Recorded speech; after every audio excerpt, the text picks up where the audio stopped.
প্রিয় দর্শক, আজ বানাবো সামি কাবাব। সামি কাবাব বানানো খুবই সহজ, তবুও অনেকে জানে না সামি কাবাব কী জিনিস।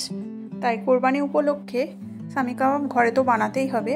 আগে একটু বানিয়ে দেখিয়ে দিচ্ছি কিভাবে বানাতে হয়। এর জন্য কিছুটা মাংস লাগবে, সেটা যে মাংস আপনারা খাবেন সেই মাংস। সব মাংসেরই সামি কাবাবটা বানানো হয়।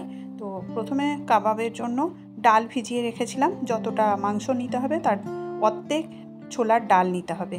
তো ছোলার ডালটা ভিজিয়ে রেখেছিলাম 4 ঘন্টা মতো, দিয়ে সেটা দিলাম।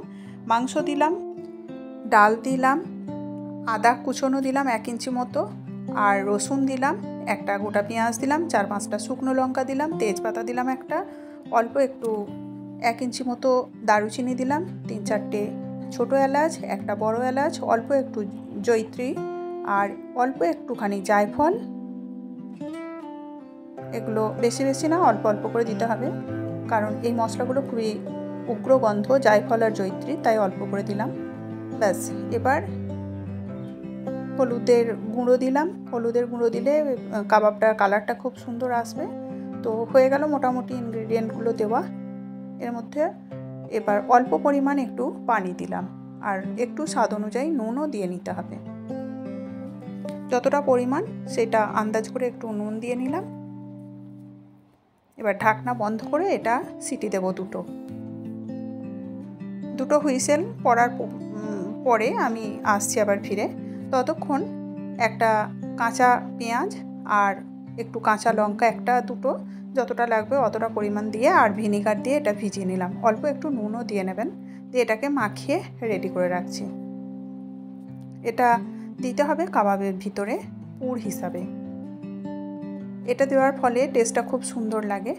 তাই যদি লেবুর রস দিয়ে বানান আরও ভালো হয়। লেবুর রস দিলে আরও বেশি হয়, স্ট্রং টকটা হয়, আর ভিনিগারে অতটা টক হয় না। তো তবুও আমি ভিনিগারই দিলাম, লেবু ছিল না। আর ওইটা সিদ্ধ করে নিয়ে পেস্ট করে নিলাম। সিদ্ধ হয়ে যাওয়ার পরে ওটাকে অল্প একটু ঠান্ডা করে নিয়ে তারপরে পেস্টটা করতে হবে।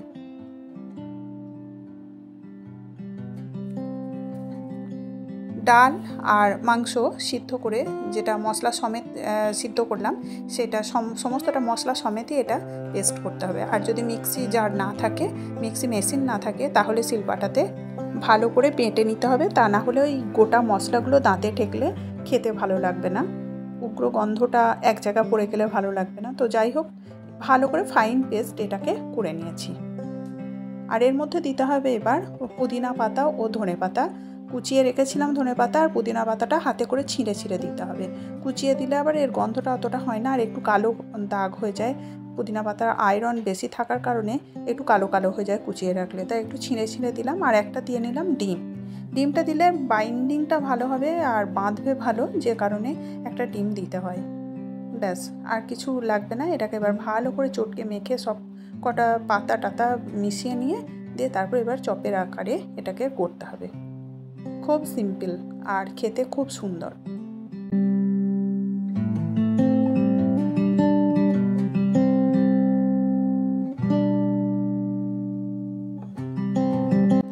হাতে অল্প করে কিমা নিয়ে হাতের মধ্যে একটা বাটির মতো গড়ে তার মধ্যে পুরটা দিয়ে ভালো করে এবার মুড়িয়ে এটাকে গোল আকার দিয়ে নিতে হবে।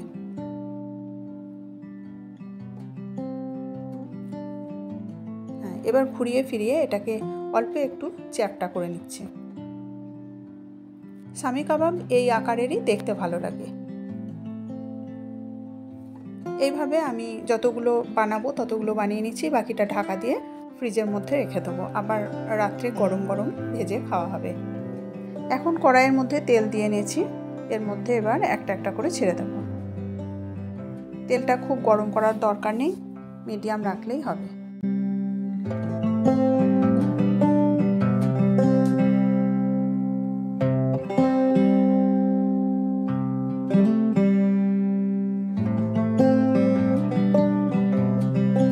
সবগুলো এভাবে উল্টে পাল্টে স্লো আঁচে ভেজে নিতে হবে।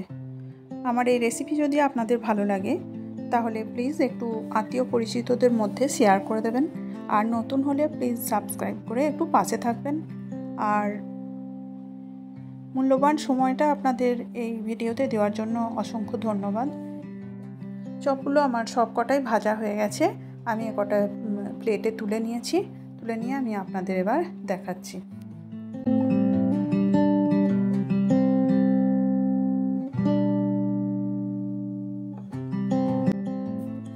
দেখুন খুব সুন্দর হয়েছে দেখতে, খেতেও এর টেস্ট খুব ভালো হয়।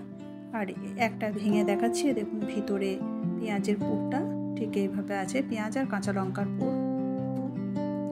তো আজ এই পর্যন্তই, পরে কথা হবে নতুন আবার কোনো রেসিপি নিয়ে। ততদিন আপনারা সুস্থ থাকবেন ও শান্তিতে থাকবেন।